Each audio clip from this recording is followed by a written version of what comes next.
on a Saturday morning to the final panel of the School of Data Journalism.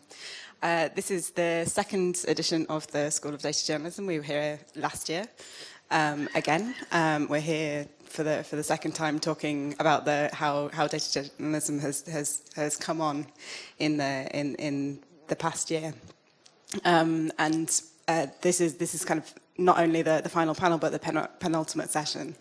The final session that we've got today is at 2 o'clock in Hotel Sangalo, and it's hands-on visualization techniques with Gregor Aish. So I'd really encourage you to come and to also get there early, because yesterday we also had a visualization session and people were sat on the floor and it was absolutely full. So if you would like to join us for that one, make sure you get there early. A couple of words very quickly about the school in general. The school is organised by two organisations, obviously with the help of the International Journalism Festival. My name is Lucy Chambers and I work for the Open Knowledge Foundation. We are an organisation that works on both the supply and demand side of open data. So we work with organisations like governments, like scientists, cultural institutions, to help them open up data. And then my job is to work on the demand side. So I work with people like NGOs, journalists, hence events like this, to help them actually use it once it's there, because there's not an awful lot of good if you open up all of the information and nobody actually uses it. So the Open Knowledge Foundation has a new initiative, relatively new initiative, and it's called the School of Data. You can find it online at schoolofdata.org, where we're going to be publishing material after this, after all of the sessions. So if you miss them, you can find them both on schoolofdata.org and on the website that Liliana runs as well. She'll tell you about that very shortly, datadrivenjournalism.net.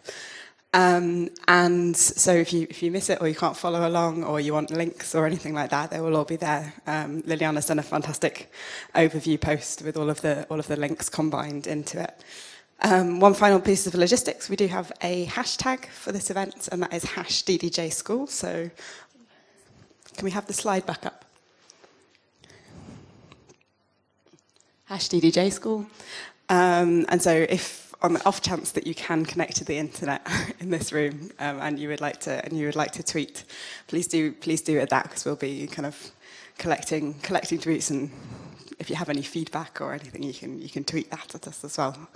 So I'm just going to hand over to Liliana, who's going to introduce the European Journalism Centre and also the panel. Good morning, everyone. I am Liliana Bounegru.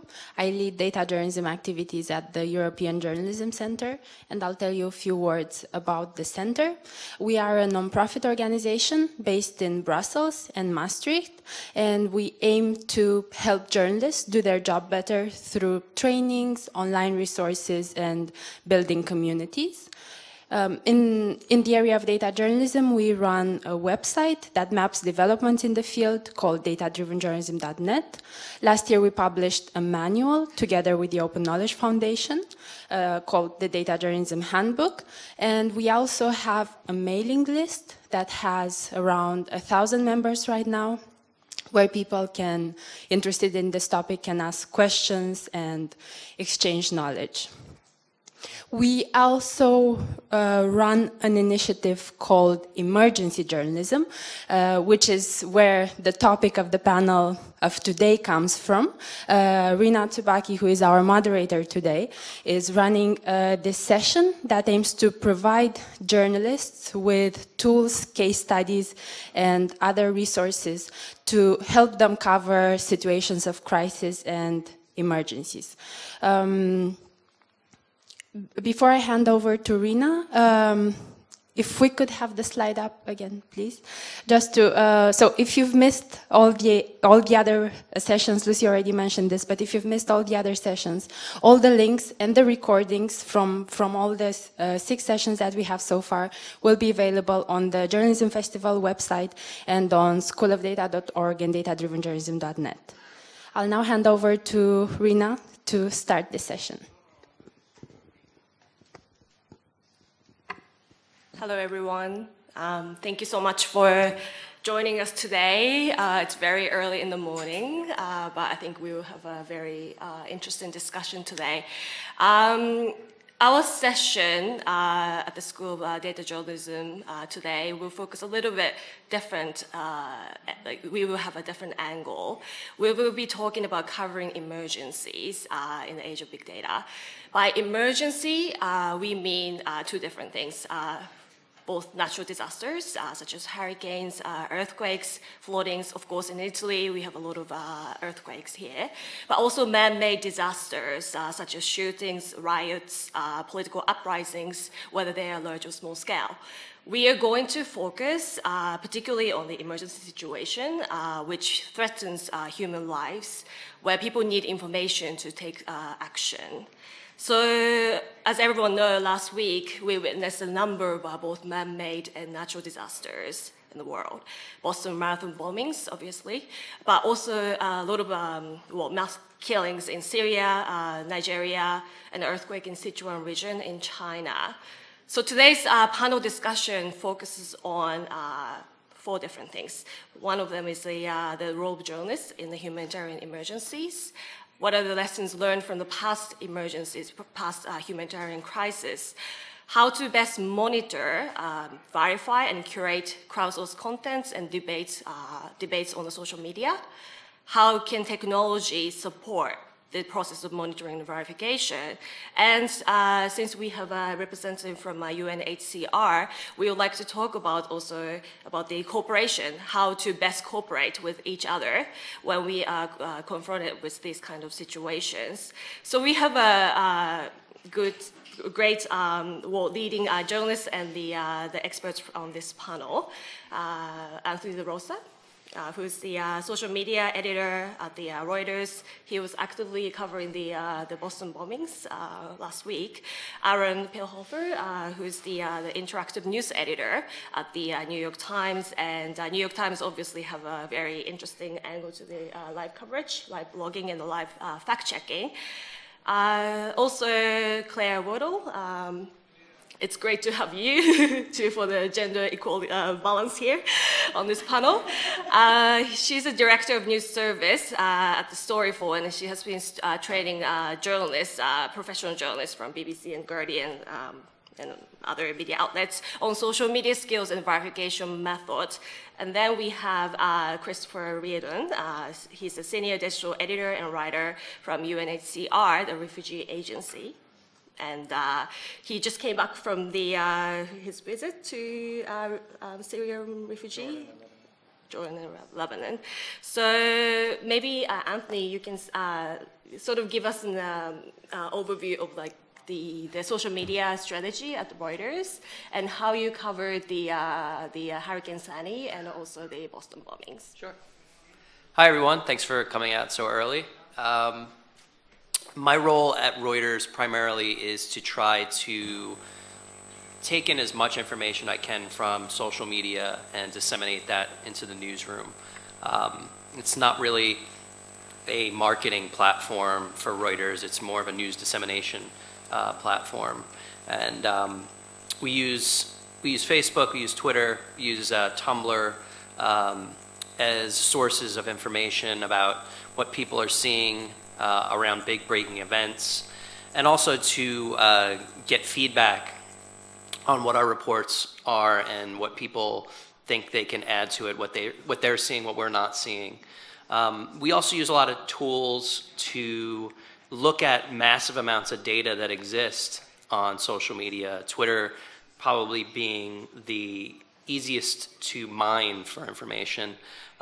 Tools like Topsy, there's a pro version called Topsy Pro that lets you do a little bit more to dig in and make very specific queries about information that you're looking to get more insight into. Topsy allows you to do a lot of the queries right on their interface. There's another one that we use called Data Sift, which is a little bit more of a raw feed of information and data that you'll then have to format, and we'll work with our data team to go in and format that data to do very specific things. In the past, some of the major social-driven data activities and projects that we embarked on, looking at the effects of different natural disasters, earthquakes, Japan being one of the major unfortunate incidents that happened over the last several years, and taking information gathered through social, updates that people were posting, information about how they're affected by these natural disasters, and putting that in a visual format. And also just raw data that we're able to acquire either through observing or through different data services. One of the biggest projects that we embarked on, which wasn't a social project, but it was a major data project, was during the Olympics, and being able to take in a lot of information about what was going on with the games and then visualized it in different ways. And also the recent election in the US, we did a lot of polling working with a company called Ipsos, and we had a really interesting interactive tool which let you look at how different candidates were viewed or different parties were viewed based on the different issues that were out there. So how Republicans were viewed by people when it comes to gay marriage, or what people's views were about certain candidates when they were of a certain demographic background, whether they had certain income levels, or so you could basically go through this tool and run all different sorts of queries in real time and look at how the polling showed where they fell in different areas. And it turned out after all was said and done that we were given some praise for how accurate a lot of the polling turned out to be that we did. And most of that is due to the fact that the way that the data team is churning that data and taking away things that will make for less reliable results. And that's obviously above my pay grade. I'm not someone who works primarily as a data journalist, but there's certain things that I'm sure other people on this panel, people who primarily work as data journalists, can talk about, that the purity of the data is really the core of what allows you to present great information in a very easy to consume way. So I consider myself more a client and a consumer of data journalism, and I try to help be a producer of data journalism, giving ideas for what I'd like to put together, and act as a team member with other data journalists who really do the bulk of the work.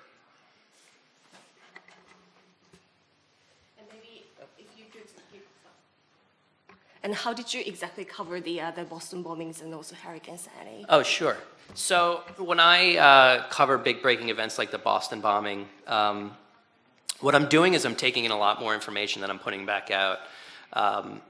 One of the major issues that we all found with Boston was that people, in this day and age, that we've never before had so much firsthand information, and then other people taking firsthand information and then hearing things secondhand, and there's a lot of rumor and speculation and people putting out things that aren't necessarily true. A lot of people listening to police scanner traffic, which isn't always accurate, and shouldn't be used as a way to disseminate information.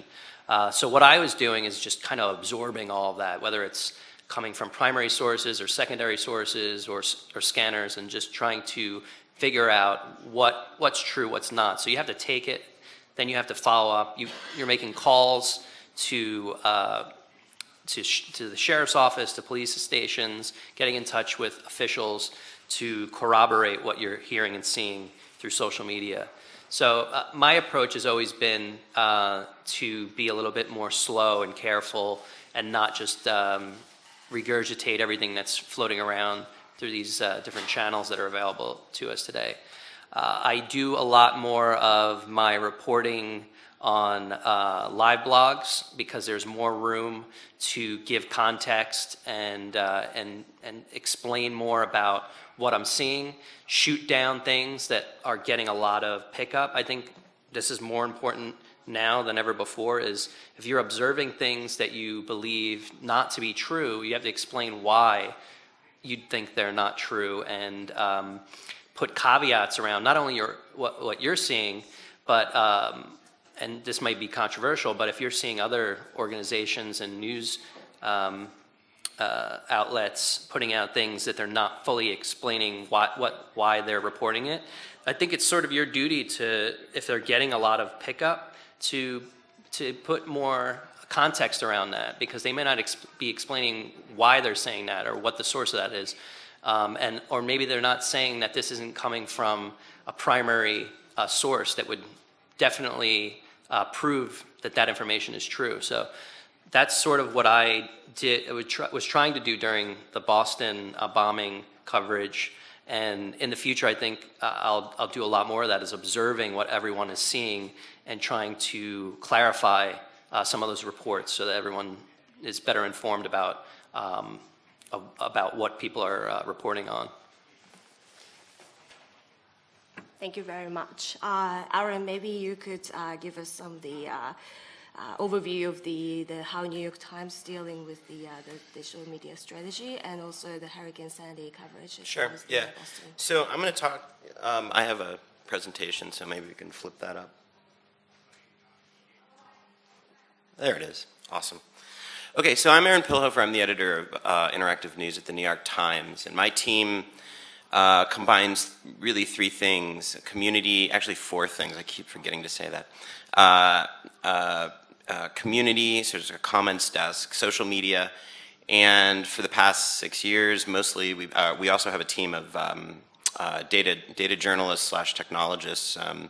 So we're capable of building essentially platforms, tools, things that kind of go beyond what our content management system is capable of providing. And that's really key when you're trying to cover a disaster, because what you want to do is not fit the content into into a template. You want the template to fit the content. And that is what we are capable of doing. So I'll talk a little bit about what our strategy is for live coverage, and it covers kind of a swath of things. I'll talk a little bit about Sandy, I'll talk a little bit about Boston, but then I'll talk a lot about WNYC, and I'll tell you why when I get to that point. So our coverage, our sort of live strategy started with this, which is our Oscar ballot, believe it or not, or our Oscar dashboard. We've been doing this for 5 years, and what we wanted to build was a tool that was flexible, supported sort of live blog functionality, but it allowed us to do a lot of things around it. So in this case, you can see we had live video streaming up on top. We had a related Twitter module that wasn't just a live Twitter feed. There was an actual kind of Q&A going on between Tony and David in the video and folks on social. We were bringing that sort of interplay onto the dashboard. In addition, on the right side, we had a sort of game that went with the Oscar dashboard. So you could fill out an Oscar ballot, you could come to the dashboard, and then it was personalized to you. You could see how you did, how many of these categories you got right, and yes, that is my ballot, and yes, I did terribly on Oscar night. I think I got about 8 right. Okay, so this has very little to do with disaster coverage, but I'm getting there, trust me. Getting a little more serious, here's a version of our dashboard for a presidential debate. Again, we had the live streaming video, we have the sort of live blog that complements the video that's kind of reacting to it, but below the video on the right-hand side, we were doing what we call live fact-checking. So during the course of a debate, readers could post questions like, oh my God, what did Obama just say? That doesn't make any sense to me. Can you please explain it? And in as close to real time as we could, we had a team of reporters kind of fielding those questions and then piping the answers back into the actual stream. So again, it was kind of a two-way interface that allowed us to make this a much more interactive experience. So now let's get to Sandy. Again, this is less interactive, but again, we're able to do things with this tool that our normal templates wouldn't allow.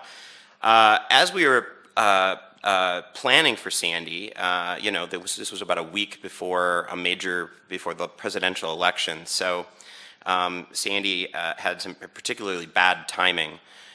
We had to pivot very quickly and decide how are we going to cover this major news event at the same time as we were preparing for an election. And we knew this was going to be a big event. Irene, the year before, turned out to be not as big a deal, but every prediction showed that Sandy was going to be a significant disaster. And so we decided to go with our sort of live approach again and adapted the dashboard to it. But this ended up being a slightly different and unusual approach for us in one key way.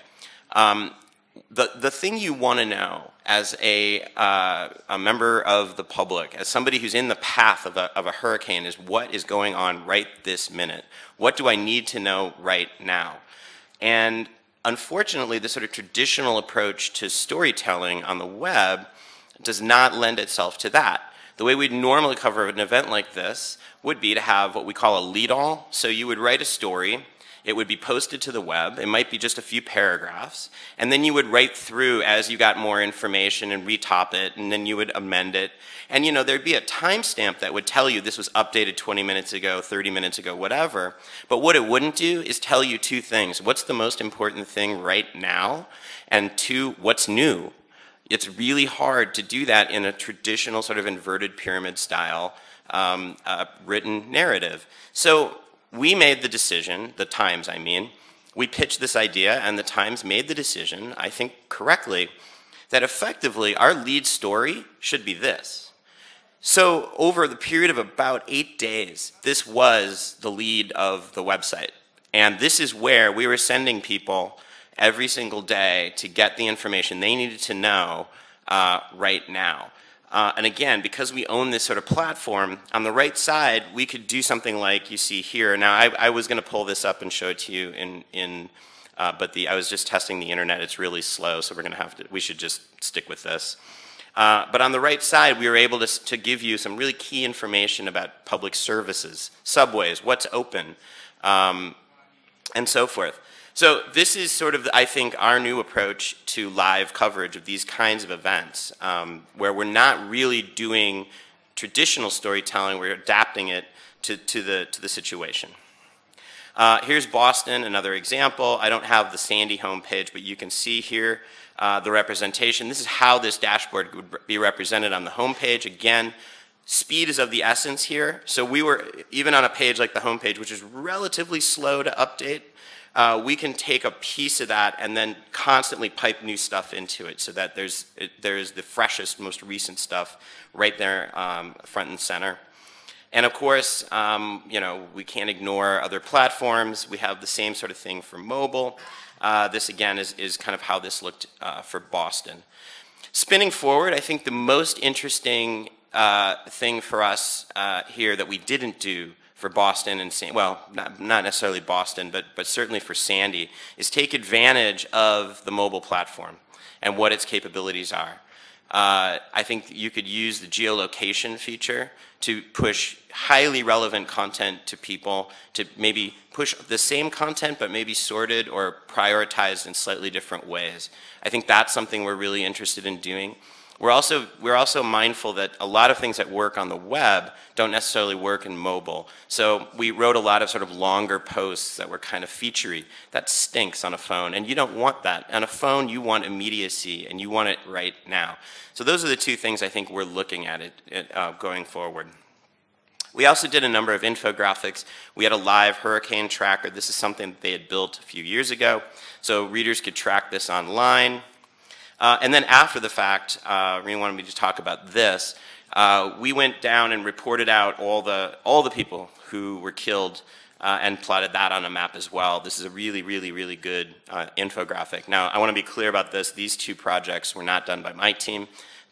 We collaborate. There's actually two teams in the New York Times that do interactives, the graphics team and us. These are both the graphics desk, but we collaborate very closely. So let me talk about the competition.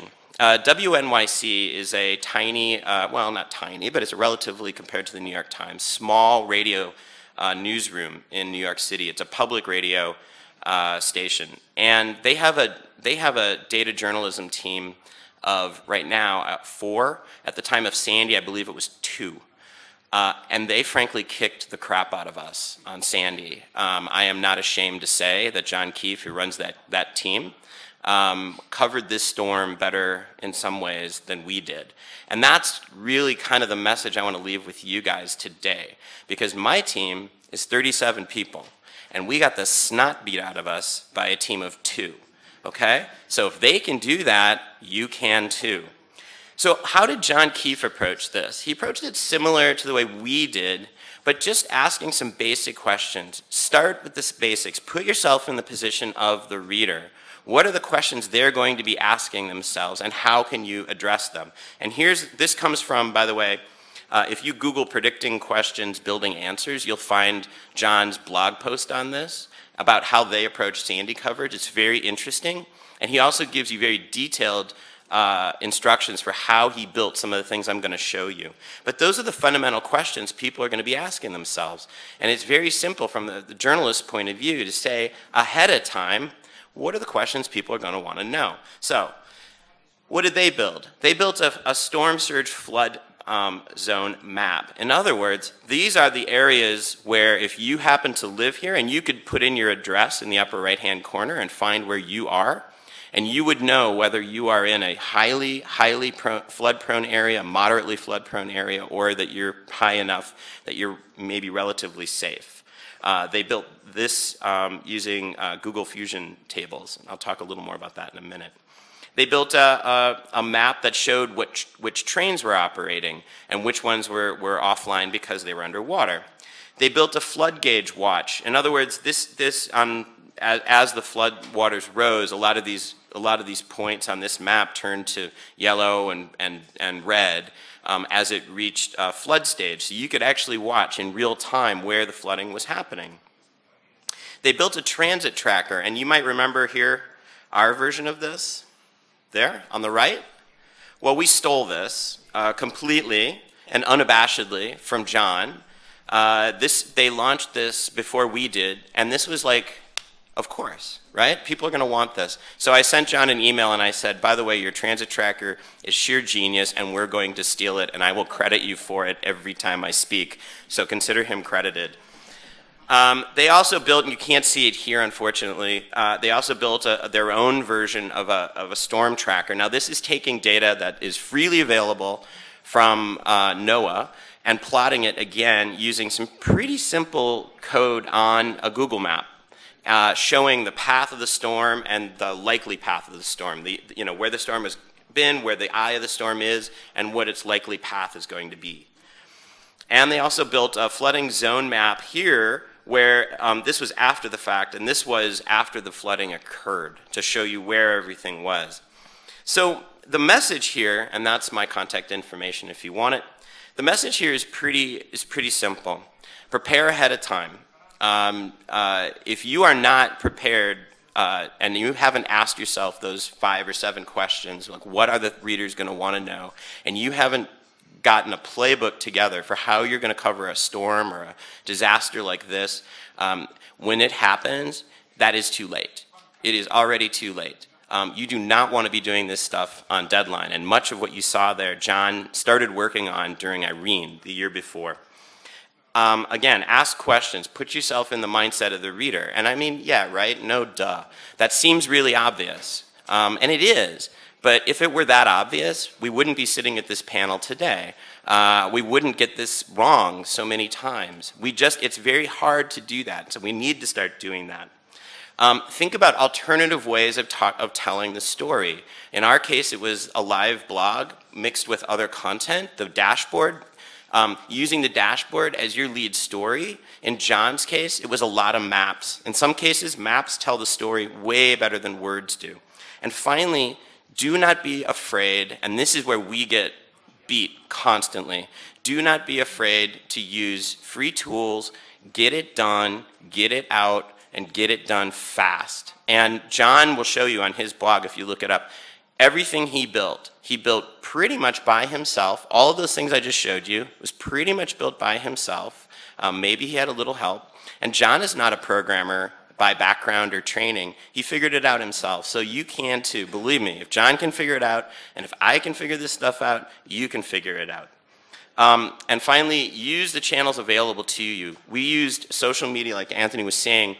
We used our social channels, I think, pretty effectively through Sandy. We were working the Metro feed of our Metro Twitter feed really hard, getting information out there, and it was surprising to us how many people were actually turning to social to keep up on what's going on with the storm. So don't forget that as a tool.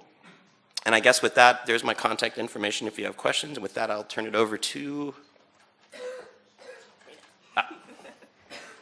Claire. Lovely. Can I sneak over there? Yeah. Sneaky way. You don't have to even sneak. What? You need this? Yes. I can I can move too. Oh, it's okay. Hello, everybody. Hello, everybody. Thank you for being here. My name is Claire Wardle. I'm from Storyfull, and we are a social media news agency. We were started 3 years ago by Mark Little, who used to be a foreign correspondent. And we don't use data in the way that Aron has just described. We think about big data as just the amount of social media content out there. So every minute, there are 72 hours of content uploaded to YouTube. Every minute, there are 100,000 tweets sent, and every minute, there are 700,000 pieces of content shared on Facebook. That's every minute. So what we do at Storyfull is to scour all of those pieces of content to find the golden nuggets, because 99% of the stuff being shared is not useful for journalists. It's pictures of cats, it's pictures of babies, well, it is for BuzzFeed, but it's not the kind of golden moments. But, sorry, but there are moments that people happen to be there at the right time with a smartphone, capturing breaking news footage. And that is, that's what news organizations need. So at Storyfull, what we do is monitor those streams, and then we find the content and we verify. And we verify in very forensic ways to ensure that the person who's uploaded that footage is the person that they say they are, that they're in the location that they say they are, that this has been uploaded today, it is the event that they're talking about. And that takes time. So we verify, and then we provide that information back to newsrooms in the way that a wire service would, but specifically around social media content. So I'm going to talk about, let's find my presentation. Shall we do that? Bing. So I'm going to talk about, again, like Aron, 2 case studies. Firstly, the Hurricane Sandy case study, and then specifically around the Boston bombings. So one thing I want to say is that we work with news organizations, but we also work with the social platforms themselves. So YouTube is an incredible platform, but they're not necessarily very good at knowing what's real and what's not. So we work with them to surface the content that has been verified. So with them, they asked us to create a feed of verified videos from Hurricane Sandy that they could plot on their crisis map. So what's fascinating when you think about news coverage and disasters is the role that platforms like Google now play. Before you might think that it would be the New York Times that would create a people finder, but Google creates a people finder. So the role of platforms in these spaces are really interesting. So they had their crisis map and they said, could we put a layer of YouTube videos onto that map, only YouTube videos that you have verified? So that's what we did, and I'm going to talk a little bit more about that. Just quickly, I've got a video that I think is quite helpful in just seeing how we work. I'm not quite sure how it's going to work with the Wi-Fi, so let's give it, I don't think it's going to be positive. Yeah, I know. That's going to be bad. Okay, well, I might send around the link via the magic of Twitter, but basically just to talk through some of the examples. When these big storms happen, lots of people who upload are not citizen journalists. So there was incredible video of a huge tree falling that was filmed by this teenager standing at his back door, filming, like completely, seriously, dangerously. He was like, ooh, tree falling. And luckily the tree falls that way and not on his head. But we found the video because he just uploaded it to YouTube. He was a teenager. And we thought, this is a great video, but how do you find out who this guy is? So we had to search his username, cross-reference that with his Google Plus account, where he named his high school, then go to his high school and find that, and then plot on Google Maps where the tree fell and where the shed was and where the garden was. And all of this we do all the time on any piece of content. And Storyfull has created its techniques via the Arab Spring. Because, of course, there's all this content coming from Syria, and at the beginning, when there were no journalists there, we had to find out how can we do this without being on the ground. And the same techniques work, whether it's Syria or whether it's the back garden of New Jersey. But what was fascinating is that the audience increasingly want to know what's been verified. So during Hurricane Sandy, there were a lot of sharks. You might remember there were lots of pictures emerged of sharks swimming in people's gardens. And there's some fun there. There were some fun blog posts that emerge around what's true, what's not. And some journalists themselves got caught out by retweeting pictures of, the classic Statue of Liberty with a big storm cloud. From disaster movies, pictures get taken from that. And there's a lot of journalists themselves who aren't good enough at saying, that's fake, I'm not going to share that. So I'm actually going to move on to Boston, because I think I've got more information to talk about in terms of what happened last week.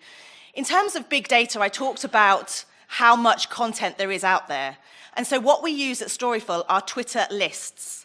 And everybody on our different Twitter lists has been hand verified. We put together those lists of people we know are on the ground, and they've been verified. They're often journalists, they're NGO workers, they're citizen journalists, they're people that we know and trust. And we are monitoring over 600 Twitter lists that are moving at all times. But we're using technology to say, when do any one of those lists start moving more quickly than the average?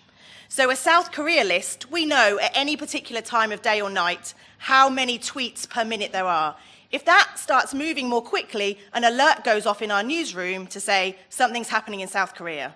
Sometimes it's a soap opera storyline, and everybody's tweeting, car crash, death, kill. It's not, it's because it's a soap opera storyline, it's not a news story. But 2/3 of the time, the alerts do actually relate to a story. So here's our list from Massachusetts, which we were relying on very heavily around the Boston bombings, because everybody on this list we knew, and we were hopeful that what they were saying was true. We still had to verify afterwards, but this was giving us a stream of information that we knew was probably true. Thing is, often in these news stories, you don't know the person who's going to upload that tweet that you really need. So you might know about Whitney Houston's death. A young girl tweeted about 2 hours before the news broke to say, my auntie works in a hotel, Whitney Houston is dead.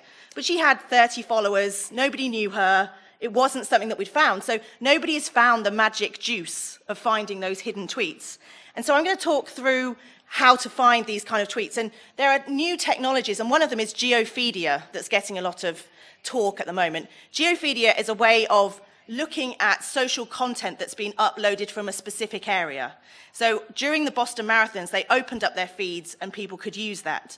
Now, only 4% of social content is geolocated. So Geophedia is only as good as the location you're working with. So with Boston, actually, it was relatively strong because quite a few people in the area were geolocating their tweets. A year ago, when we first tested Geophedia, we were looking at protests in Bangkok. There was nothing on Geophedia because nobody in Bangkok was geolocating their content. But if you looked on Twitter lists that we had for Thailand, there was lots of content. So none of these tools are perfect, and it's about working out which tool works for which story. But here's an example of a profile of a girl who you can see here. My mum was running in the marathon and saw one bomb go off. We got out of there ASAP, and thank goodness we are okay. Now, you can see here she has 36 followers. She's actually like a lot of Twitter users. She doesn't have a massive following base. She's just using it to talk occasionally. You can also see that she doesn't have her real name. She's just got Knight Neko. No address, no nothing. So you see this tweet and go, hooray! And then you go, oh no, because you've actually got a lot of different steps to go through to find out whether this is true and who this person is.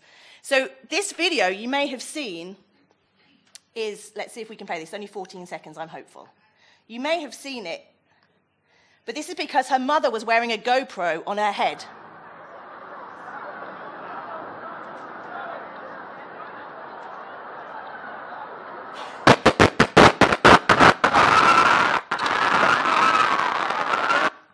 So people who say, social media, why are we playing with social media? That's not journalism.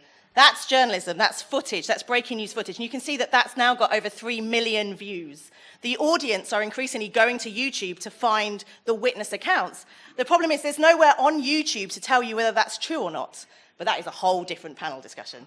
But if I go back to the slides, I'm going to show you how we verified that particular video so that we could send that out to news organizations. So here's the clip.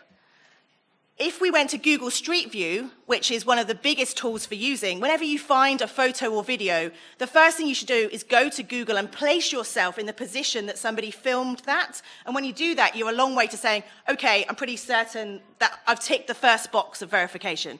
Because verification isn't black or white. Verification is a process around, okay, can we verify location, date, weather, metadata? There's 7 different steps to verification, and sometimes you say, we've said yes to 5 steps, but we don't know the last 2. Verification isn't black and white, it's a process. So here, we said yes, we feel pretty confident about the location because Google Street View, we've mapped the same place as she was when she ran past. Also, there was this picture that was taken by a journalist, Boston to a T. He took the same photo, and it was geolocated. You can see from the bottom, if you click that Boston, Massachusetts, it absolutely placed him in the right point on the map. It also had it time-stamped at exactly the right moment of the explosion. So we had that to cross-reference with her YouTube video. So again, we had more information to say this looks true. But we went back to this account to say, okay, we need to find this person. Now, Night Neko 3, we couldn't find on any of the main social platforms. So we were starting to say, well, maybe this is just a fake, we're not really sure about it, until Pinterest came along. So I don't know how many people here use Pinterest, probably more women than men, but on Pinterest, you can see pinterest.com/NightNeko3, she's only got one board. She hasn't really used it, but she has used her real name. So now we know this is Morgan Treacy. So we've got something to go on, we've got a name. And so we think this is the daughter, because she's saying, my mum ran in the marathon. So at this point, we could have given up, but we said no. And we thought Boston Marathon is going to have a people tracker. So we went to the Boston Marathon real-time people tracker and typed in Treacy, and it popped up with Jennifer Treacy, and we could map where she was at a particular time during the race. So you can see here that we were looking at her pacing and working out from her pacing that, yes, she would have been at that point in the marathon at 2:50. So at this point, we're saying, okay, this looks like it's Jennifer Treacy, so, okay, we need to get hold of her, but we still need to check out who she is. Now, there's a website called Spokeo. For us who are Europeans, we're not used to sharing data. The Americans are brilliant at giving away their data. So Spokeo is this incredible website where you can basically find out the value of somebody's house, their telephone number, their age, whether they're married. It's amazing. I mean, terrible for privacy, amazing for journalism. So we put in Jennifer Treacy to Spokeo, and we got these 3 people who came up. And from there, we found the Jennifer Treacy that we needed. And there's a pro version of Spokeo that gives you, I've blacked out some of the information that I didn't want to make public. But we found her, and she's from Ballston Spa in upstate New York. So we were like, okay, we have more information about her. We found her LinkedIn profile, so we found out that she did work in health. So we thought maybe she's going to be a marathon runner. No, that's a leap. We're getting more and more information about her, and we're trying to find a telephone number. And we find Morgan Treacy's Facebook profile. So again, if this is you, you need to go back to your Facebook settings and shut everything down, because from Morgan's Facebook page, we went through her friends and found one of her friends was Gerard Quinn. And because he was a bit older, we thought he's probably a family member. So we went to Gerard Quinn's Facebook page and found that he had said, I'm so extremely proud of my niece, Jennifer, who is running the Boston Marathon today, and puts the Boston Marathon tracker in his post. So we said, okay, great. Gerard is the aunt, is the uncle, Morgan is the daughter, Jennifer is the mother, and we were able to contact the whole family and say, is this you? Can we use it? Are you okay? And they said, yes, here's permissions, and we were able to provide that to news organizations. But none of this comes quickly. That took 4 hours, that process of verification. But, it's something that's really important. There was a lot of fake information going around, and Night Neko 3, that Twitter account, looked false.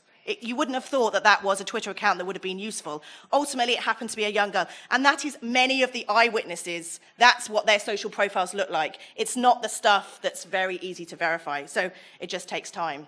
So I'd be happy to answer questions afterwards. But yeah, that's how we deal with big data at Storyfull. Thank you so much, Claire. We're going to go into more detail about the monitoring and the verification process later on. But before doing that, maybe Chris, if you could talk about... Yeah, that would be better. So we talked about the Boston bombings and Hurricane Sandy, but we now want to shift our focus to Syria, because that's another thing that happened last week, the turmoil. So maybe Chris...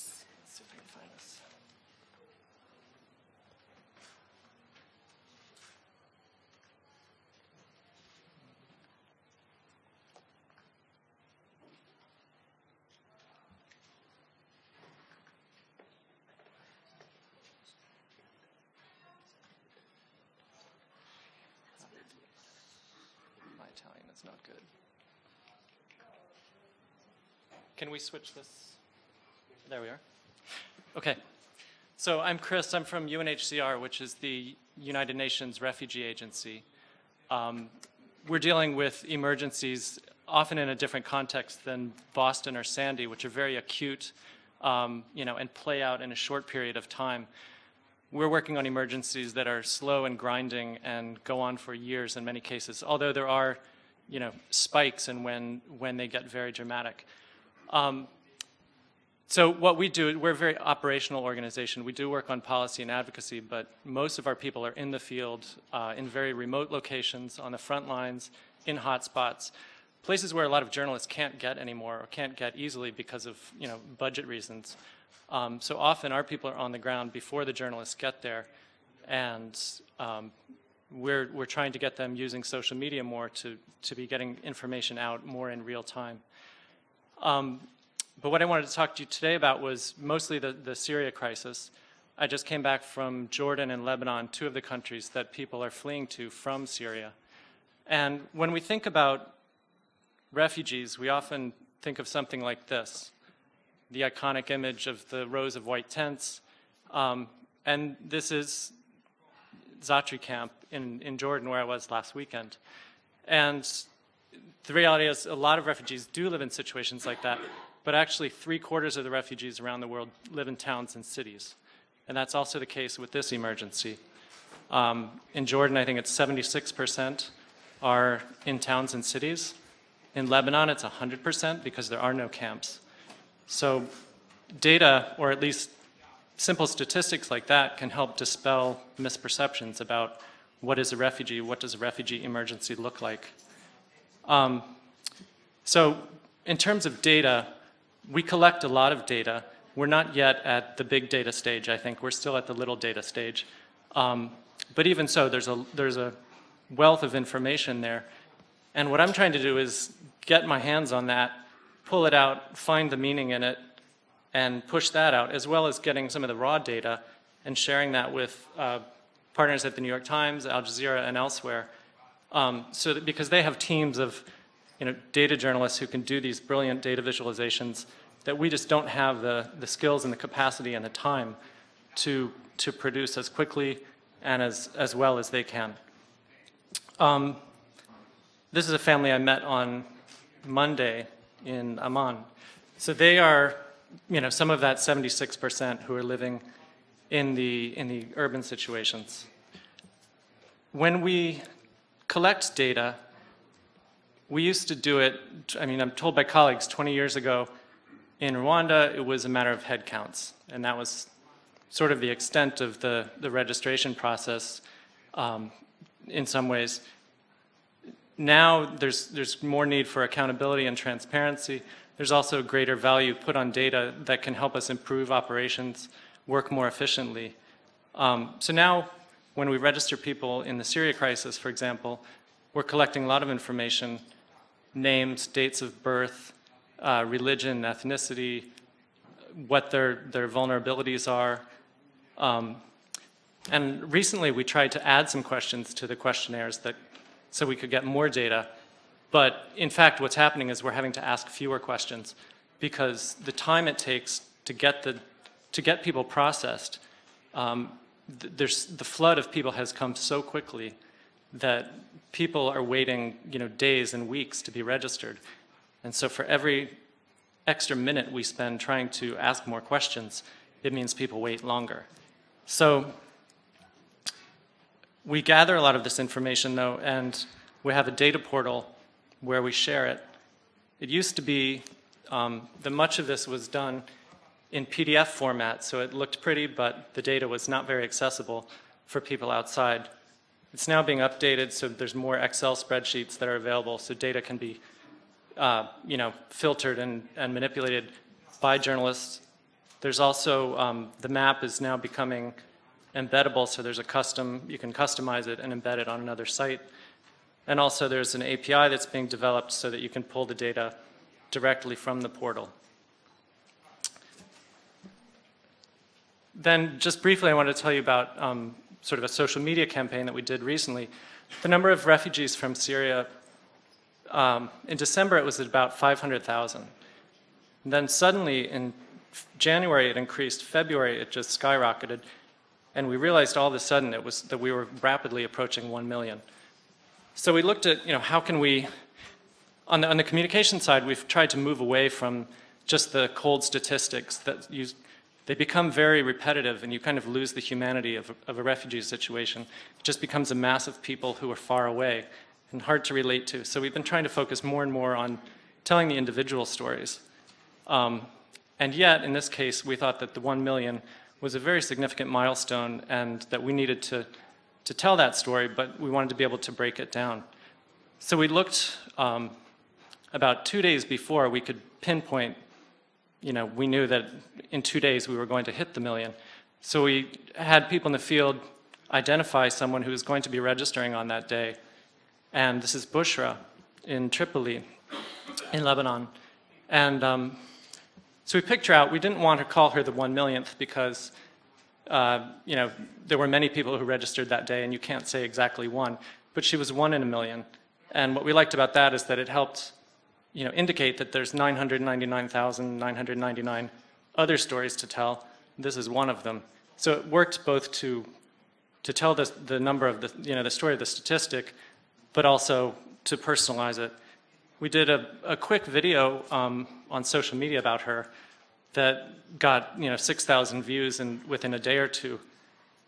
And then we also did a quick, sort of simple infographic, not super sophisticated, not layers of, not a dynamic data visualization or anything, but drawing the comparisons with what 1 million means to what some of our audiences could relate to. So comparing it with populations in some of our target audience, the US, the UK, because we were focusing on some fundraising at that time.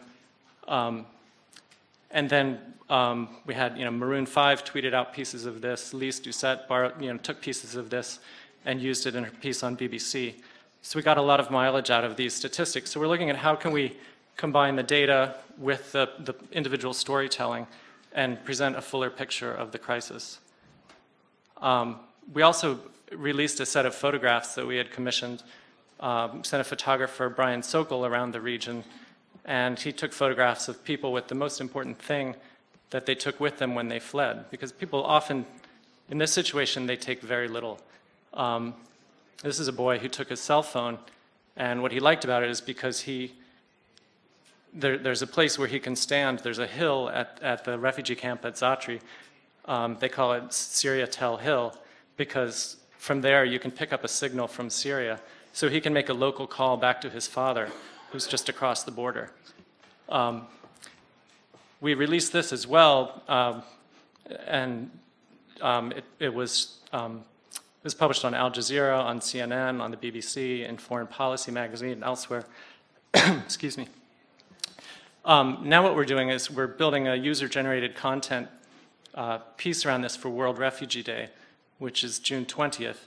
So we'll be asking people, what would they take if they had to flee at a moment's notice? What would the most important thing be that they would take with them? And then they can upload a photo, and that will go onto a Pinterest board. So we're looking at how we can combine, the social media, the data, and the individual storytelling in a way that helps keep attention focused on these emergencies. The sad news is that we hit 1 million on March 6th. Today it's at 1.4 million. So in less than 8 weeks, we've had another 400,000. And the projections for looking forward for the rest of the year are extremely grave. So thank you very much. Thank you, Chris. Also, I think at the UNHCR, you are developing this database development project called PARC, where you can grab some of the official documents and the Excel sheet coming from the UN agency. So that's something that maybe some of you are interested in taking a look at. But I want to go back to the sort of monitoring, verification, and also the, so that is the difficulty here is the discovery, isn't it? But how do we, especially when we are talking about the small newsrooms, how can we actually monitor this, because there's like streamline coming from the not only just Twitter and YouTube and all those social media contents, but also their official information coming through. What is the sort of like the practice? How do you monitor your newsrooms, maybe? Oh, they took it over. I would go back to what Aron said, and it's you use what's available to you, and you're not very, you don't worry too much about saying, this is ours, we're going to use this, and we're only going to use the stuff that we do in-house. Yeah, his example of WNYC is perfect. We took the updates that WNYC was putting out, and some of them were embeddable. We embedded them directly into our live blog, or we linked to the pages that WNYC was producing and said, they're giving the best, most frequent updates. We're a global news organization. We don't focus so much on what's happening in New York City and don't have those incremental updates. These are the people you should be looking at for specific types of information. So don't feel like you have to own everything, and be more of a direction. A person who can direct people to where to go to get information. And I think oftentimes organizations feel like they have to own and they have to produce everything themselves, and I don't think that's the case. I think you should be more of a beacon for where all the information is, to gather it, organize it, and tell people where to go. I mean, nobody has solved this problem. So I don't know about you as journalists, but at Storyfull, our journalists will have 3 or 4 screens. On each screen, they might have, 20 tabs open. On TweetDeck, they'll have 40 columns. I mean, there's no easy way of doing this other than just refining what you're doing and sharing. So we use Chrome profiles.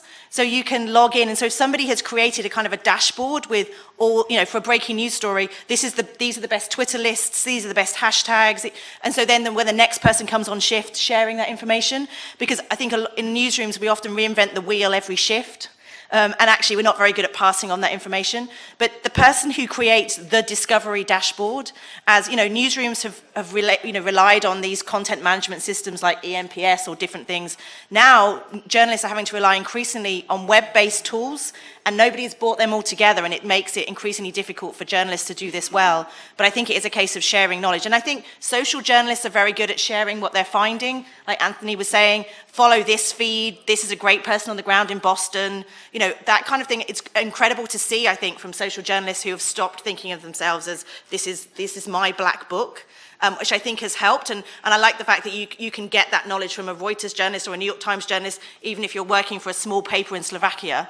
We're all doing that in the social space, which I think is really exciting, but nobody has cracked monitoring properly. And the big monitoring tools, like, Radian 6 that's now been bought by Salesforce and Crimson Hexagon, and they're all incredible pieces of product. I mean, DataSift is another one, but they're actually very difficult to use, and it's often about monitoring in the past. So in the last 7 days, how many times did somebody mention my brand? Nobody has come up with a really good way of monitoring in real time what's being uploaded, and that's why the challenge is in numbers. Like our newsrooms, we have to use humans to do this, and it's taking a long time mixed in with technology. But yeah, if anybody can build that, you'll be a millionaire times 10. I have a question about the verification. Of course, last week about during the Boston bombings, there was several leading media outlets wrongly reported about the 2 suspects in custody. And I read a paper, I think it was on the Neiman Lab, about that the journalists should reevaluate the importance of silence and timing. But being on the front line, that must be a tough issue. So what is your take on that? Maybe Anthony and also Aron? So I think the example you brought up was John King at CNN reporting that a lot of these journalists, I feel like they rely on their sources. They feel like they can trust certain sources. They've used them multiple times, and sometimes sources are going to burn you. And John happened to rely on a source who burned him in a very public, major situation, and it's unfortunate that that happened. And I think cable news is in a difficult position because they have to fill up a lot of time, and they're on the air and they're constantly having to tell people new information. I feel like they're under pressure to give you something new all the time, and I sort of feel some empathy for people who are in that business. I think social media and the way that covering breaking events, you feel some of that pressure, but I don't feel like I have my boss over my shoulder saying, you got to get something new out. You have to do, you have to break something or get a scoop. I feel like I feel lucky enough that I can take a little bit of a step back and do a little bit more verification and take my time and verify things that I'm seeing. I also feel like the access to so much information makes it more attractive to take that information and make it public. And that's something that I struggle with, is that I have to remind myself that although I can see all these things and I'm getting a lot of things that could be true and could be correct, I still need to do a little bit more reporting verification. Claire did a great presentation on the process and how long that can take. And it really is important. You may not get it to that conclusion as quickly as some of your colleagues, but you'll feel a lot better about it when you get to that point, because you'll have all that background and corroborating evidence to prove that your conclusion is exactly what you say it to be. And I think you want to be able to have all that. You want to be able to show your work if you're going to give someone information. And I think a lot of times people just put out, this is what we know, and they don't tell you how they got there. And I feel like news consumers want, now that they see that there's all these mistakes being made, they want to see the work behind the conclusions that news organizations are coming to more and more. So we talked about this a little bit at a panel yesterday on live blogging and elsewhere. I think more and more the Times' approach to breaking news events is to not worry so much about whether we're first. Because truly, in this day and age, a scoop online lasts about a nanosecond. The one example that continues to baffle me and really concern me, we broke a story about the Stuxnet virus that, we had in fact confirmed that the US and Israel had been behind it, that it was deliberately planted, et cetera, et cetera. We put that on the web at, I think, 3 in the morning for reasons that I will not bore you with, all bad. And, by 6 a.m., the first link that was being shared with me and everyone else was a highly search engine optimized clip job by Ars Technica. Now, there's nothing wrong with that, but I'm saying that the scoop that you think is such a scoop just isn't. And the other side of that coin is what value the Times is truly bringing to these kinds of events, and that's trust. They're not coming to you for scoops. They're coming to you because they want to know what's right and what's wrong. And anyone who is following Twitter during the whole Boston manhunt and the marathon and all the mayhem, I had to set it aside. It was absolutely a cacophony of rumor, speculation, nonsense. It was absolutely it was impossible to follow and to take anything coherent out of. The journalism piece is what Claire was describing, the process of sifting through this morass of raw information and finding the things that are right. And that's what people are looking for. So we don't worry, I don't think, as much these days about being, a second and a half faster than the competition. And this is where I think CNN had a pretty rough outing, on in some other ways too, with the Supreme Court ruling on Obamacare, for example. as did Fox News. But you know, I think that's the approach that news organizations need to take. So that brings up the sort of the dimension, the role of journalists as a curator, because there are a lot of rumors going on, speculations on Reddit, for example. Do journalists have to curate these social debates? Should they? When you say curate the social debate, do you mean if some rumor starts to take on a life of its own and it gets propagated far and wide, should they acknowledge it? And should the journalists intervene and tell them that this is not confirmed, for example? I think once something gets a certain scale, it would be irresponsible not to address it and bring more clarity to it. And I think that role is becoming more important because people go to social media for their news before they go to traditional places like Reuters and the New York Times. So I feel like although we do our primary reporting on our websites, we have to realize that we should be able to bring clarity to people who aren't going there and are consuming news on social platforms. And if things are propagating there and start to become gospel, we need to go in and say, well, this is not true. This is not actually something that is rooted in fact, and bring evidence to show why we believe that these things are not true. So I actually do believe that that role is increasingly becoming more important. And a lot of people were suggesting, I had a conversation with Matthew Ingram, who's spoken on a number of panels here, that journalists should probably even start wading into Reddit threads and saying, no, this is not right. I mean, this information that you're passing around is incorrect. And although I think Reddit was very irresponsible in a lot of ways, it could also be a powerful platform if people who know what they're doing and understand how to verify pieces of media and things that are floating around, if they can go into these places where people are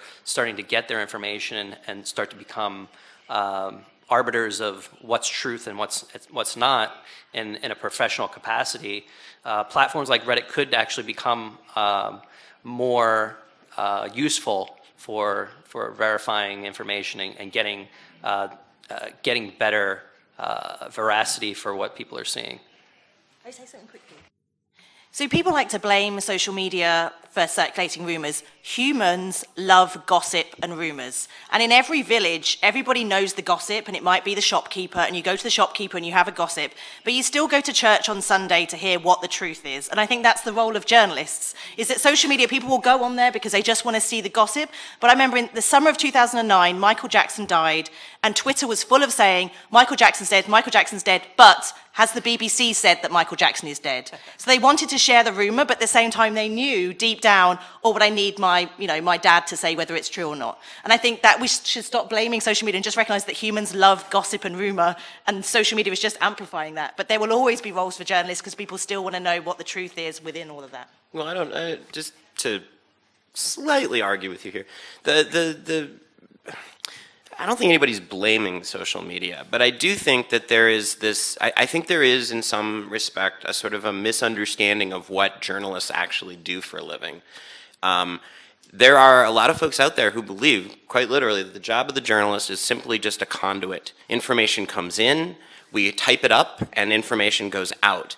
And that is so not what we do. It is just not the role. Like 5% is what ends up in the newspaper or online or in the broadcast. The 90%, wait, does that add up? No, 95% is what Claire was describing, is this long, tedious, painful process of digging and digging and digging and digging until you finally can convince your editor that, I got it.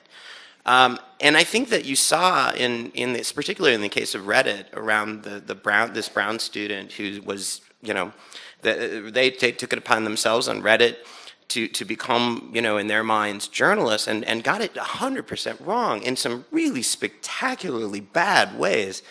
So I'm not blaming social media. I just think that we have to understand, and people who are doing this sort of thing have to understand that that's, sometimes that's actually not really, what we're doing day in and day out. And there are some real serious dangers in trying to do this in the way that the Reddit did and the rest. I mean, there's some real dangers in that. And I worry a little bit about this sort of almost like vigilante journalism that you see out there. Now, I'm going to come off, of course, sounding like the cranky old journalist when I say that, and I am so not that. But I really do look at the Reddit incident, this whole thing, and it really concerns me. And some of the issue, we talked about Syria situation as well, and some of the issue that can come out also when covering the fragile situations, of course, censorship and the security issue. Of course, some of the, like Twitter, for example, selectively censor some of the contents according to the country, according to the legal sort of the setup. And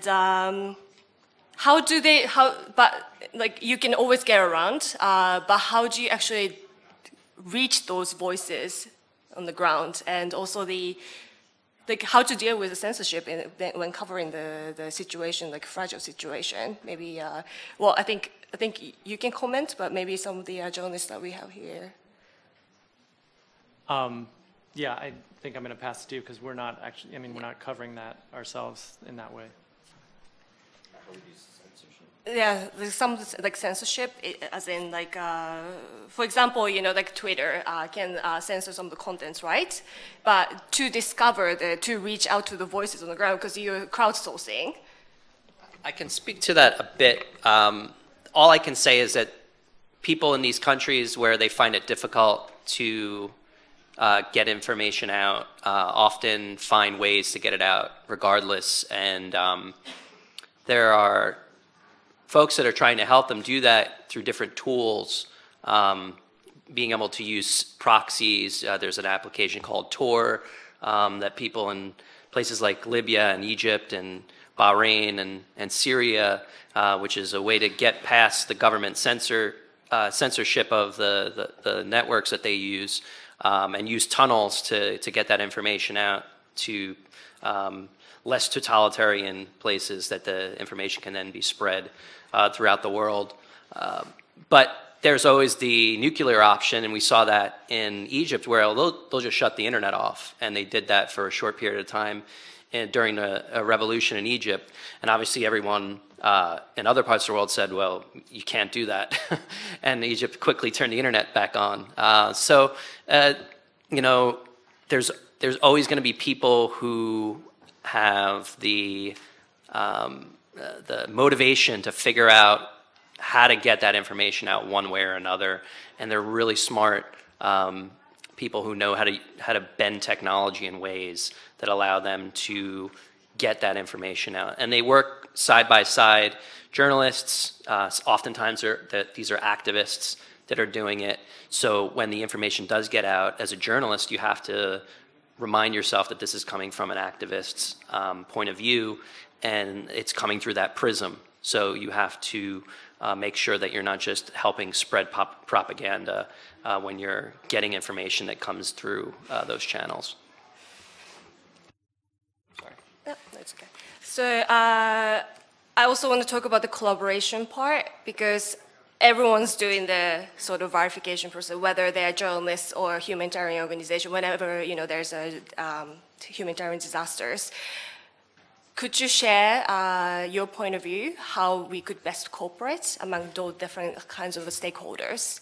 Maybe you can start, Chris. Yeah, we work with journalists in a couple of different ways. One is we hire a lot of freelance journalists and photojournalists and videographers to gather content for us. So people who are on the ground or, to shoot video for us, to take photographs, to write stories. So there's that piece. Then in terms of the sharing of data, trying to get those raw data sets that we're allowed to share.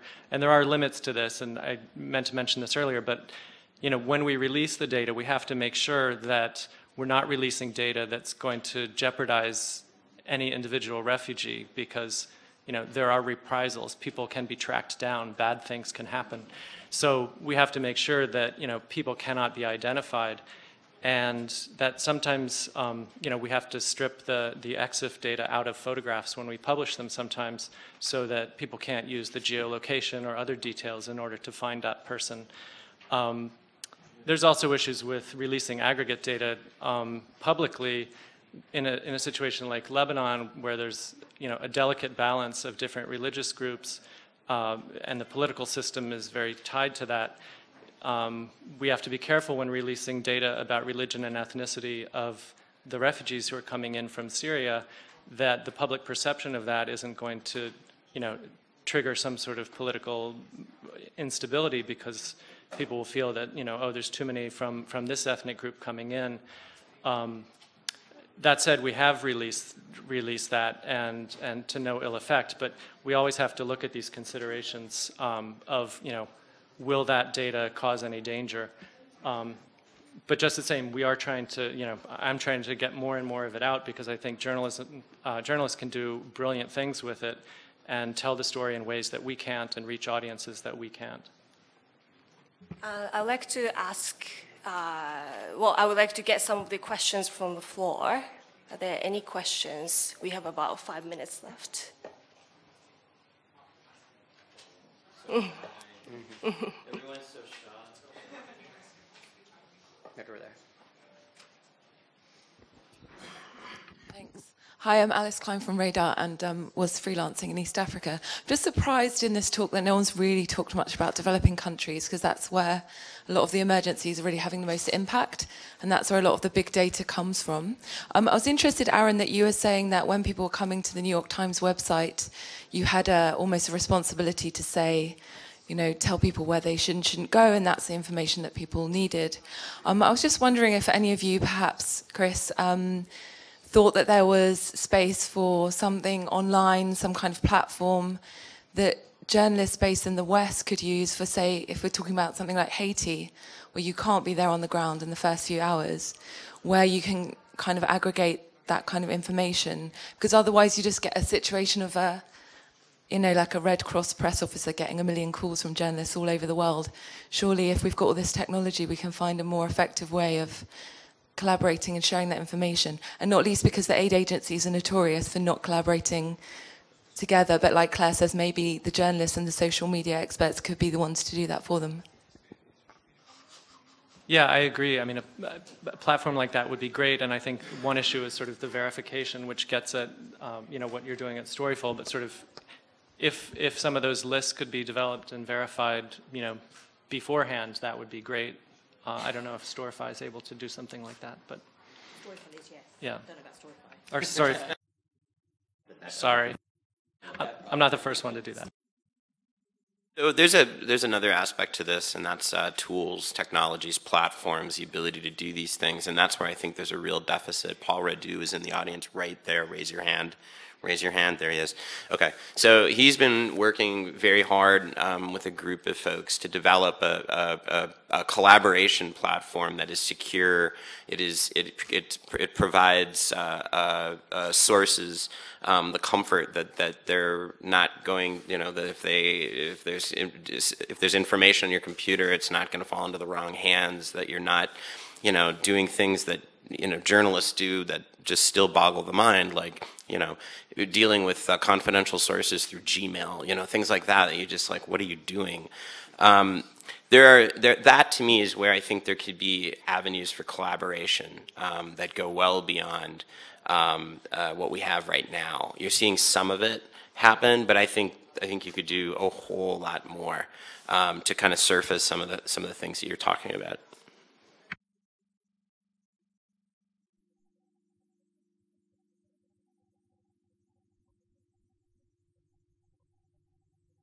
My question is kind of related to the previous one. How do you work with the local media in countries where there are emergencies? Because obviously here we're talking about the Twitter feeds, but in many countries, obviously few journalists or few even citizens use these tools. And I spent quite some time in Haiti after the earthquake. And actually I worked with some local journalists, and the thing that struck me most was some kind of frustration from all local medias. Sometimes there are many African countries, lots of local radios that cover the territory very, very well. But they've not been listened to in a way. So do you have kind of strategies to get in touch directly with this type of media locally? Just to talk very quickly, absolutely, it's around knowing your patch. So, for example, in Congo, the rebels in Congo share a lot of things on Facebook. So for every country, you need to know where people are sharing and also who they are. And I think one of the earthquakes, I can't remember now in South America, but there was a local radio station that had the most incredible pictures that they were uploading to Facebook. So it's a case at Storyfull, I think, for every newsroom now, knowing that for every city as well as country, knowing, yes, the stringers, yes, the freelancers, but also who the local media are, many of whom are very expert on social media, uploading to YouTube and Facebook really incredible content, but it's very easy for us to think in a very traditional sense of, oh, pick up the phone, who's the stringer in that area, as opposed to who's the local journalist who's telling the stories to their communities incredibly well. So, I mean, I think there needs to be a better job of us thinking about ways of surfacing all of that and sharing it and creating, not directories, but something that allows, a very easy search mechanism to say on the ground. And that goes back to verification. I need to know before the earthquake hits who on the ground is coming from a trustworthy source, or maybe not, maybe they are an activist group, which is fine as long as you know that they're an activist group. So if you're doing the immediate search after an earthquake and somebody's sharing lots but you don't know their background, you're on the back foot. So it's a case of knowing beforehand, globally, who the best people are. And it's a big piece of work, but we should be doing it. Yeah, and when you get led to one path, it often leads you to other paths. So a journalist in a very small location, if they're savvy, sometimes I'll get lucky and they create Twitter lists. So then I get to tap into the network that they've built of the people in that local area. So I didn't just find one person, I found another additional 10 people through looking at the profile of that person and then oftentimes I'll go to Storyfull to see what lists they're building, and then I'll go through the people on their lists and look at the lists that those people on the list have built. So you can kind of be led down paths that'll take you further and give you even more sources in addition to the one you've already discovered. But unfortunately, it's very Twitter-based. We need, there's so many places that Twitter just isn't the platform of choice. So that's where we need to do more work. I think time is up. I'd like to thank you all the panelists for joining us today, and also the many people who are coming here. It was very early morning session today. For more information about the emergency and covering the emergencies, and we have this initiative called Emergency Journalism. So please check the website and follow us there. So thank you very much.